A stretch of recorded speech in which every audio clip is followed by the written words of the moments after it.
Je vais vous montrer comment calculer les propriétés thermophysiques des flûtes organiques ou des flûtes isorganiques avec Coonprop. Donc vous savez qu'il faut télécharger, installer Coonprop sur votre ordinateur.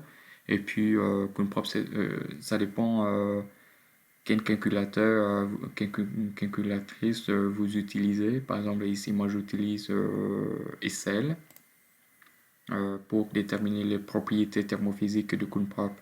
Après installer, tout fonctionne bien. Maintenant, par exemple, je veux déterminer les propriétés thermophysiques de Coonprop, d'un flûte qui s'appelle flûte SES36. Premièrement, je vais déterminer la pression critique de ce flûte-là. Donc, on utilise une fonction, pour déterminer toutes les propriétés thermophysiques. La fonction s'appelle prof SI. Donc, par exemple, ici, si je veux déterminer la pression critique, je vais mettre ici P crit et puis de quote 0 et le flûte que je veux déterminer la pression critique. Voilà. Donc moi j'ai ici la pression critique de ce flûte et puis la pression actuelle, la vraie pression qu'on va déterminer. Par exemple ici on va déterminer les propriétés thermophysiques de ce flûte là en régime supercritique. Ça veut dire que la pression est supérieure à la pression critique. On va multiplier par 1,1, donc la pression. Après, comme Coonprop ne travaille qu'avec le système d'unité SI et la température en Kelvin, la pression en Pascal. Donc la pression ici est bien en Pascal.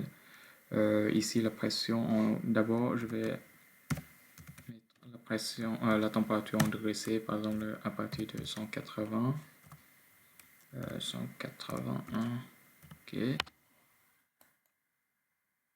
jusqu'à 210, voilà, 210, et puis la température en degrés Kelvin est égale à la température en degrés C plus 273,15. Voilà. Ok. Voilà. Et ben maintenant, je vais déterminer l'enthalpie.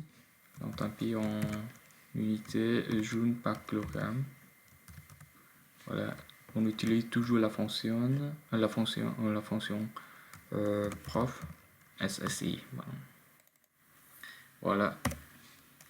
Toujours le premier argument est bien la propriété qu'on va déterminer, et après ces deux paramètres, par exemple ici dans ce cas-là, on a la pression, et bien la pression ici, je mets en dollars, la température T, je mets ici, et le flux, et bien là, je mets en dollars aussi. Voilà, on a ici le résultat. Voilà, donc on a ici l'enthalpie de SES36 à partir de 180 jusqu'à 210. Voilà, j'espère que c'est utile pour vous.